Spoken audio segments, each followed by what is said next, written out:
28 رجب کی رات کو فضیلت ملی تو پھر میرے خدے کھل گئے، پتہ چل گیا کہ اگر قرآن مجید بیت المعمور سے لوح محفوظ سے صرف آسمان دنیا پہ آئے تو وہ رات لیلۃ القدر بنتی ہے، تو جس رات کو مدینے کا تاجدار امام الانبیاء آمنہ کے پیارے لال بطحا کے چہرے والے ماں بس کی آنکھوں والے اور مدشہ کے سینے والے جس رات کو بے حجاب اپنی آنکھوں سے اللہ کا دیدار کرے، اور اس جس کا قرآن جس کا کلام ہے، کلام آنے سے رات کو فضیلت ملتی ہے، تو اس کلام والے کو دیکھنے سے اس رات کو جو فضیلت ملی اس کا کیا ہوگا؟ سبحان اللہ، کیا بات ہے، کیا مقام ہے؟ نعرہ تکبیر، نعرہ رسالت، نعرہ حیدری، اللہ کے پیارے حبیب صلی اللہ علیہ وآلہ وسلم کو بے حجاب وہ دیدار ہوا، وہ دیدار جس کے لیے بڑے انبیاء کرام اللہ کی بارگاہ میں دعائیں کرتے تھے۔ اللہ کے پیارے کلیم موسیٰ علیہ السلام کا ذکر آتا ہے، انہوں نے کہا یا رب ارنی، اے اللہ مجھے اپنا دیدار ہی کرا دے، اللہ اکبر، مجھے اپنا دیدار ہی کرا دے۔ نبی تھے، اللہ انہوں نے اللہ کے دیدار کی خواہش کا اظہار کیا۔ سبحان اللہ، نبی تھے، انہوں نے اللہ کے دیدار کی خواہش کا اظہار فرمایا۔ آج گنہگار ادھر کے دیدار کی بات نہیں ہوتی، آج کسی اور دیدار کی سبحان اللہ، واہ واہ، نگاہ جاتی ہے، اس کا میں کیا تذکرہ کرنا۔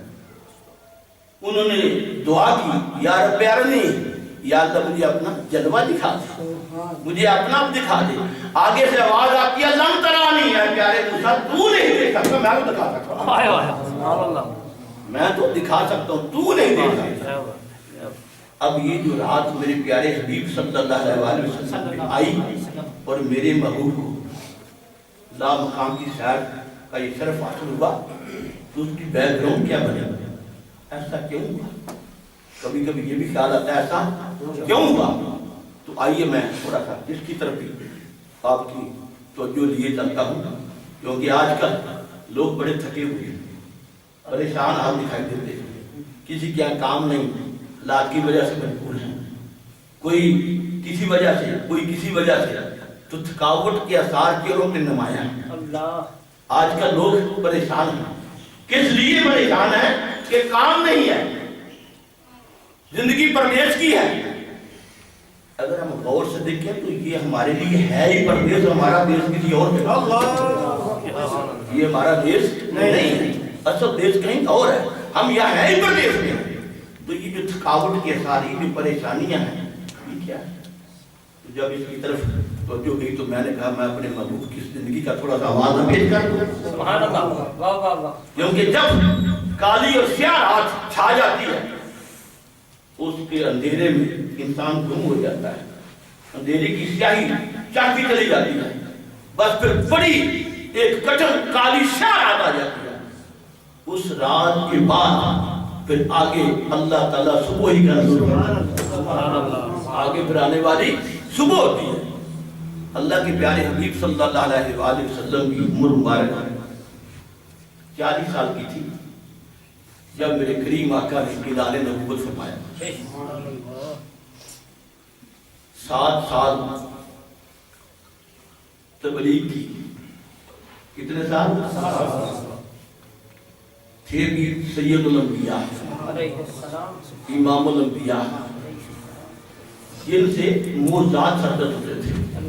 اگر کوئی کہتا کہ اگر آپ نبی ہیں تو اس درخت پہ ہیں آپ کے پاس آئے تو آپ اسے اشارہ کرتے، درخت اپنی جگہ چھوڑ کر ادھر ہلتا زمین کو چیرتا، میرے محبوب کی بارگاہ میں آ کر سجدہ کر سلام کیا۔ اگر کوئی کہتا میری مٹھی میں کیا ہے تو وہ کنکریاں جو تھی آپ ان کی طرف اشارہ کرتے، وہ خود بول پڑتے کلمہ حق پڑھ کے لا الہ الا اللہ، وہ معجزات بھی لے کر 7 سال معجزات بھی دکھائے، معجزات بھی دکھائے اعلان نبوت کے بعد۔ اس کے باوجود کلمہ پڑھنے والوں کی تعداد بہت ہی کم تھی۔ آج آپ لوگ کہتے ہیں کہ ہم تو بڑی خدمت کرتے ہیں، لوگ مانتے ہیں، دیکھیے وہ امام الانبیاء تھا، وہ کیا تھے؟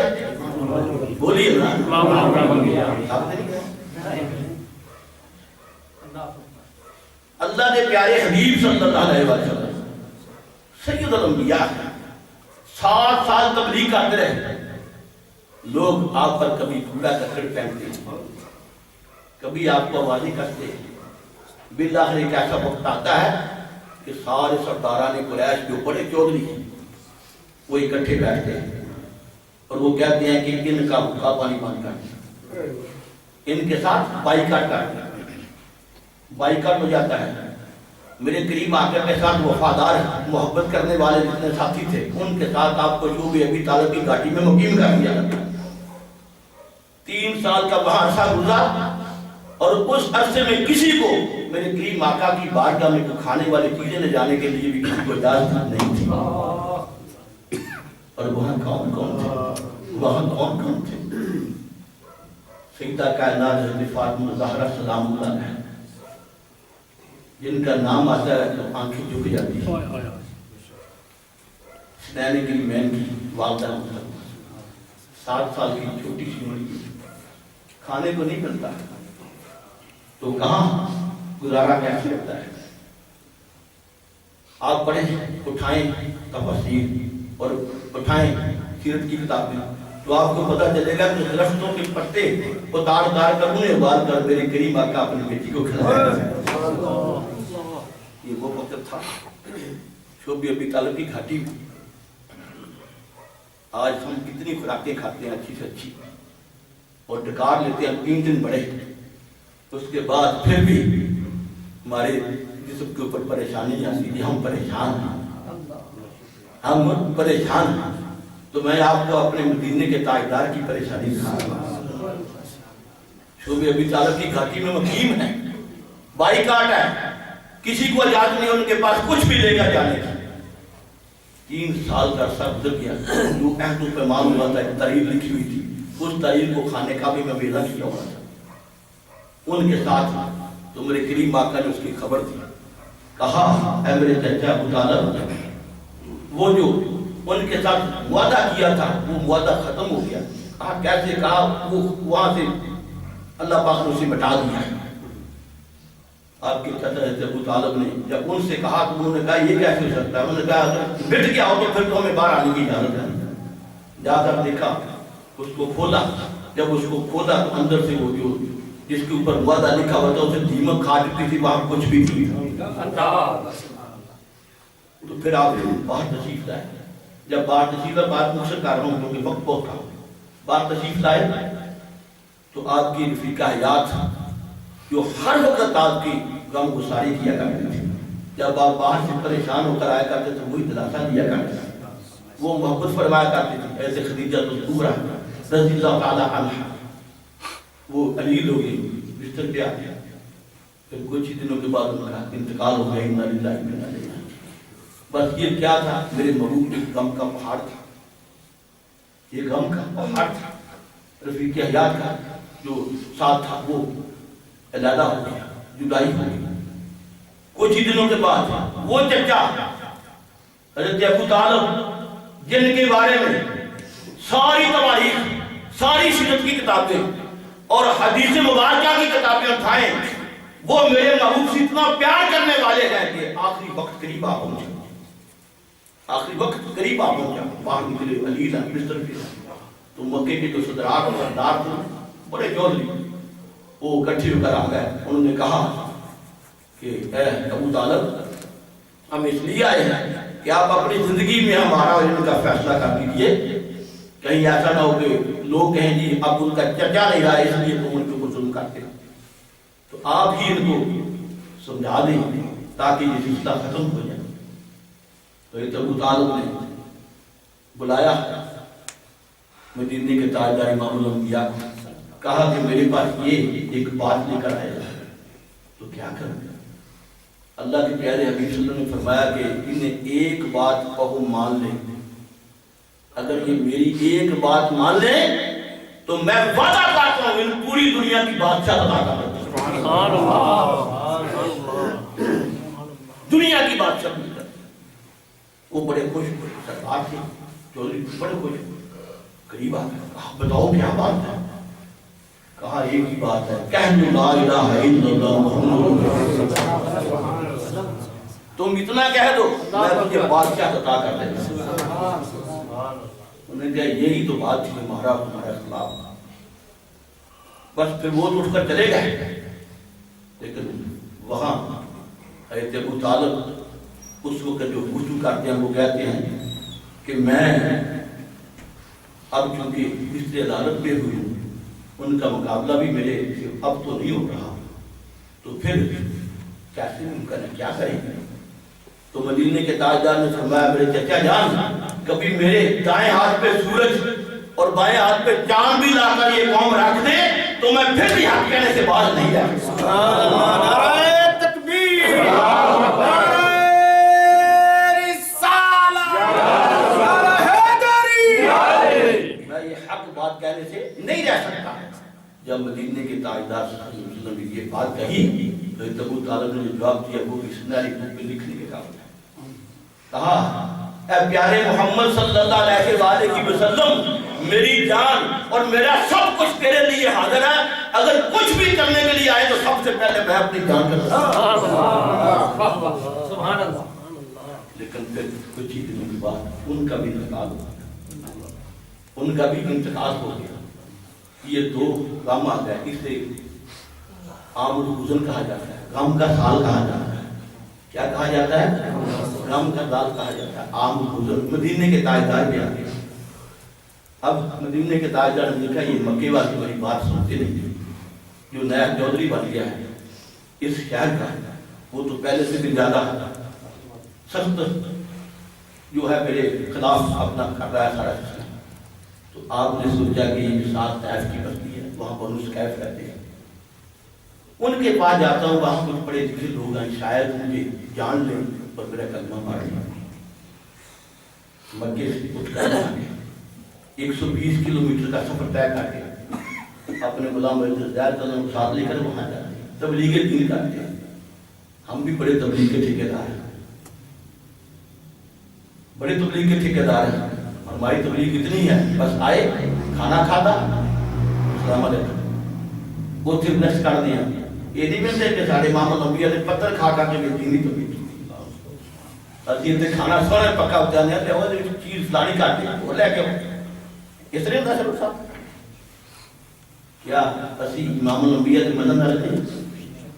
بولو صحیح، سب بتایا کرنے کے لیے۔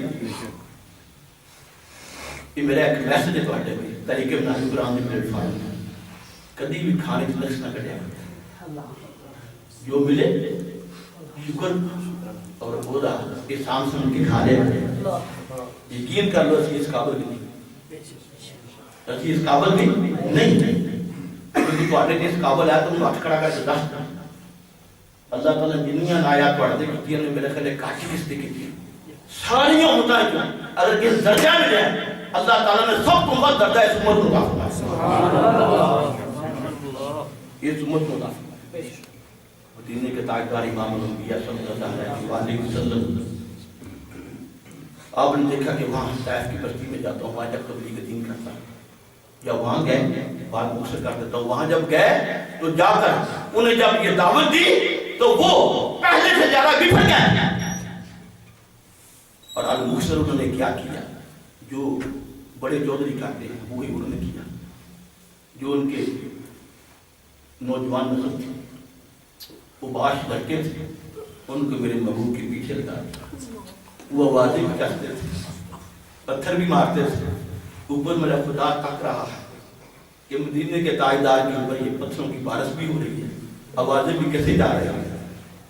اس پریشانی کے حال میں کوئی وہاں پرسان حال نہیں ہے، کوئی غم گسار نہیں ہے۔ حضرت زید رضی اللہ عنہ جب پتھر آگے ہو گیا ان کا سر پھٹ گیا، وہ زخمی سے زخمی ہوتے چلے، پھر میرے محبوب بھی زخمی ہوئے، اتنا خون بہا کہ جو نادانے آپ کی خون سے تر ہو گیا، خون سے تر ہو گیا۔ جب خون سے تر ہو گئی طائف کی بستی سے باہر جا کر نکل کے بیٹھتے تو مدینے کے تاجدار کی بارگاہ میں اللہ تعالیٰ نے اپنے اس فرشتے کو بھیج دیا جن کا نام آپ اچھی طریقے سے جانتے ہیں، جبریل علیہ السلام حاضر ہو گئے اور ساتھ دونوں فرشتوں کو لے کر آئے، جو پہاڑوں والا ہے اس کو بھی اور دوسرے کو بھی۔ کہا ہمیں اللہ نے بھیجا ہے اے پیارے حبیب صلی اللہ علیہ وآلہ وسلم، اگر آپ حکم کریں تو یہ جو پہاڑوں والا فرشتہ ہے دونوں جو ہے پہاڑوں کو ملا کر سارے کی ساری بستی کو غرق کر دیتا ہے۔ آپ زبان سے کہتے ہیں امام الانبیاء نے کیا کہا؟ آج اگر ہمارے ساتھ کسی کی دشمنی ہوتی ہے، کوئی مارا موٹا جھگڑا ہو جاتا ہے تو ہم نفرت سے اتنا اندر اپنا خراب کر لیتے ہیں کہ صدیاں بیت جاتی ہیں پھر اس کے ساتھ بولنے نہیں جاتے، بولنے نہیں جاتے۔ امام الانبیاء نے کیا جواب دیا؟ انہوں نے کوئی کام تو نہیں کی، زیادتی کرنے میں کمی تو نہیں کی، پھر بھی کیا کہا؟ کہا اے جبریل رک جا۔ کہا کیا ہوا؟ اس طرح ہاتھ اٹھا دیا، کہا اللہم اہد قومی، یا اللہ میری اس قوم کو ہدایت نصیب۔ کہا میری شان ہے وما ارسلناک الا رحمۃ للعالمین، میں کائنات کے لیے رحمت بن کر آیا ہوں، رحمت بن کر نہیں آیا۔ ان کے لیے بھی دعا کر دی، ان کے لیے بھی دعا کر دی۔ جب یہ دعا کر دی تو پھر آگے باب تھا خطبہ کا، اس کے اندر جا کر بیٹھ کے مجھ سے کر دیتا ہوں، وہاں جا کر بیٹھے تو وہاں جو باپ کا مالک کا خطبہ، اس نے دیکھا کہ یہ لوگ جہان بھی ہیں، زخمی بھی ہیں، پریشان آدمی ہیں، تو اس نے اپنے غلام کو کہا جس کا نام عداس تھا، وہ وہاں کا رہنے والا نہیں تھا، ایک اور علاقہ نینوا کا رہنے والا تھا، اس کو ایک تشتری میں تھوڑے سے پھل دے کر بھیجا کہ جو ان کی خدمت میں بھیج کر۔ جب وہ پھل لے کر آیا تو میرے کریم آقا نے ایک پھل پہ اس طرح پکڑا، یہ اس طرح رکھا تو پڑھا بسم اللہ الرحمن الرحیم۔ جب اس نے یہ الفاظ سنے تو اس نے کہا یہ الفاظ جو آپ نے ادا کیے ہیں یہ یہاں کے لوگ ادا نہیں کرتے، آپ کون ہیں؟ تو جب وہ بولا تو میرے کریم آقا اس کی زبان کو سمجھ گئے، کہا تو بھی یہاں کا نہیں، تو نینوا کا رہنے والا، تو میرے بھائی حضرت یونس علیہ السلام کے علاقے کا رہنے والا ہے۔ تو پھر پوچھتا ہے آپ انہیں کیسے جانتے ہیں؟ کہا وہ بھی نبی تھے، میں بھی نبی، وہ میرا بھائی تھا، اس لیے میں انہیں جانتا ہوں، تو وہ میرے سے پہلے آئے اور میں خاتم الانبیاء بن گیا۔ بس یہ بات کہنی تھی، اس کے اوپر اثر کر گئی، تو کہا تیرے پھل پیش کرنے سے زیادہ اچھا مجھے یہ لگے گا کہ میرا کلمہ پڑھ۔ وہ پہلا شخص تھا اس بستی کے علاقے سے باہر آ کر جس نے میرے محبوب کا کلمہ پڑھ کے مسلمان ہوا۔ اس کے بعد پھر آگے کا سفر واپسی کا ہو رہا ہے، راستے کے مقام نخلا آتا ہے، وہاں کچھ دیر کے لیے ٹھہرے تو وہاں میرے کریم آقا قرآن مجید کی تلاوت فرما رہے تھے۔ آپ نے کبھی کی؟ کس کس کی گھر میں قرآن مجید آج کے ویسے ہی پوچھ رہا ہوں، کرتے ہیں تلاوت؟ قرآن مجید کی تلاوت کی، تلاوت کی تو وہاں سے جنات کا گروہ گزر رہا تھا۔ جب انہوں نے سنی تو میرے کریم آقا کی زبان سے قرآن کی تلاوت، اللہ کی الہامی کلام، جب انہوں نے سنی تو رک گئے، کہنے لگے یہ کلام یہاں کی نہیں ہے، یہ کلام کہیں اور سے ہے۔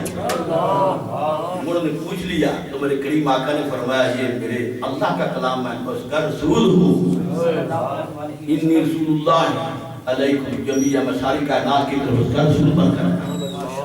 جب یہ کہا مدینے کے تاجدار نے، انہوں نے کلمہ پڑھا اور کہا لا الہ الا اللہ۔ ایسا جنات کا گروہ ہے جنہوں نے قرآن سن کر وہاں ایمان حاصل کیا ہے، مسلمان ہوئے، اور ان کی شان میں قرآن مجید میں پوری سورہ جن کا نزول ہو۔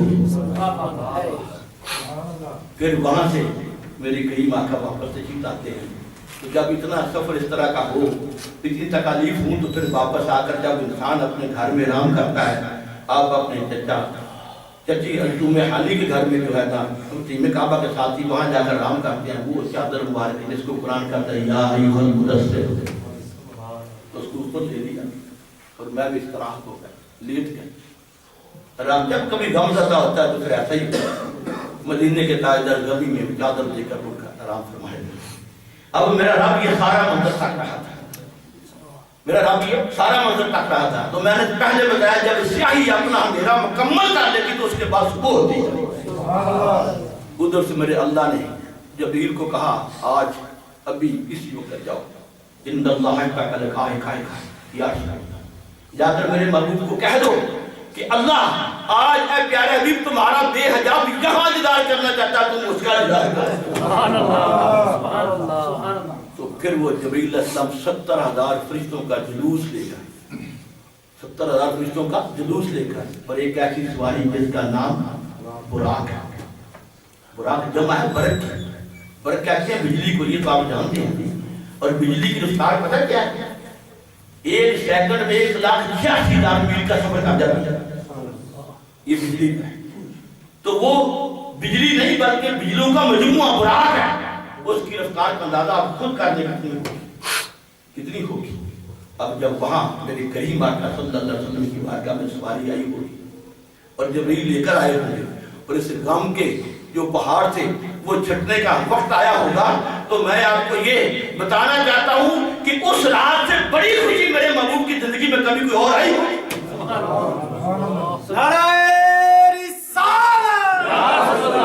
اس دن ساری جو ساری کی ساری عظمتیں شانیں رفتیں ہیں وہ بلندیاں ساری طے کر کے ڈائریکٹ اللہ کا بے حجاب دیدار ہو رہا ہے، دیدار ہو رہا ہے۔ تو پھر وہ کہنے والے نے وہاں بڑا خوبصورت کہا، بس یاسی شیر اور وہ سبحان اللہ جی کا تھوڑا سا معنی بتا کر وہ انہوں نے کیا کہا، جبریل لے کر آئے، براق بھی اور فرشتوں کی جماعت بھی لے کر آئے، تو آ کر کہا ان ساری دنیا سو گئی ہے، عرشاں اٹھ آ جا چپ کر کے، ان ساری دنیا سو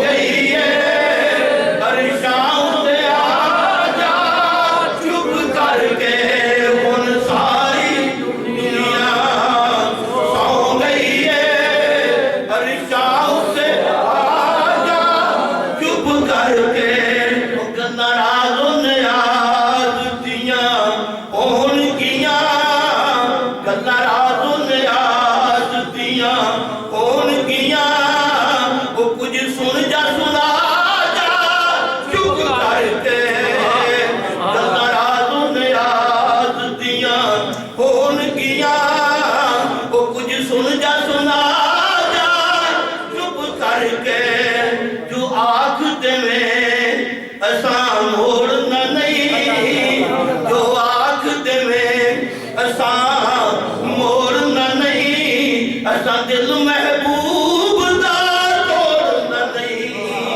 جو آنکھ تے میں اساں موڑنا نہیں، اساں دل محبوب دا توڑنا نہیں، لے سانب خزانے رحمت دے، لے سانب خزانے رحمت دے، اپنی اچھی لٹایا چپ کر کے، کیا بات ہے کیا بات ہے سبحان اللہ۔ کیا بات ہے کیا بات ہے۔ اس ساری شان کو جب اللہ نے بیان کیا، یہاں وقت نہیں ہے نا، کسی کے سفر کا کوئی بیان اس کا باپ کرتا ہے، کسی کا بھائی کرتا ہے، کسی کا دوست کرتا ہے، تو اسے بڑی خوشی ہوتی ہے کہ میرے خدا نے سفر کیا، لیکن اس محبوب کی کتنی شان ہے جس کے سفر کا اعلان بھی میرے خدا نے خود فرمایا، اور جس لفظ سے فرمایا وہ لفظ ہے سبحان اللہ۔ کیا لفظ ہے؟ سبحان اللہ جی۔ سبحان کے معنی کیا ہے؟ پاک، پاکیز کی، طہارت کس چیز کی؟ کہا میں وہ ہوں، اپنی قسم اٹھا کر کہتا ہوں میں ہر نقص سے پاک ہوں، ہر عیب سے پاک ہوں، جو چاہے میں کر سکتا ہوں، میں ناممکن سے بھی پاک ہوں۔ کہا میں سبحان اللہ دی وہ ذات جو پاک ہے۔ کہا اس نے اپنے پیارے حبیب کو اس رات کے تھوڑے دیر لیے ظاہر کرائی، اگر کبھی کو وقت ملا زندگی میں انشاءاللہ پھر اس کے اوپر بات کروں گا۔ یہ رات جو آ رہی ہے معراج کی، یہ بڑی عظیم رات ہے، اس رات میں آئیں، نوافل پڑھیں، اللہ اللہ کریں، ذکر کریں۔ انشاءاللہ یہاں 25 تاریخ کو جو ہے نا، یہ 25 مئی ہوگی، اتوار کا دن ہوگا، 26 رجب المرجب ہوگی، آگے رات آنے والی 27 مئی ہوگی، یعنی اتوار اور پیر کی درمیانی شب ہوگی۔ تو انشاءاللہ مرکز میں یہاں ایک اس کا محفل کا اہتمام کیا جائے گا، وہ آپ کو بذریعہ اشارات یا اعلانات بعد میں مل جائے گا۔ جتنے بھی مراکز ہیں راج قرآن کے تقریباً ہر مراکز میں انشاءاللہ بھی اس کا اہتمام کیا جائے گا۔ تو میں لفظوں پہ اتفاق کر رہا ہوں، آپ کے دوستوں نے محبت سے سنا ہے، میں ماشاءاللہ، کیا اور اللہ تعالیٰ ہم سب کو اس طرح محبت سے پیار سے رہنے کی توفیق عطا فرمائے۔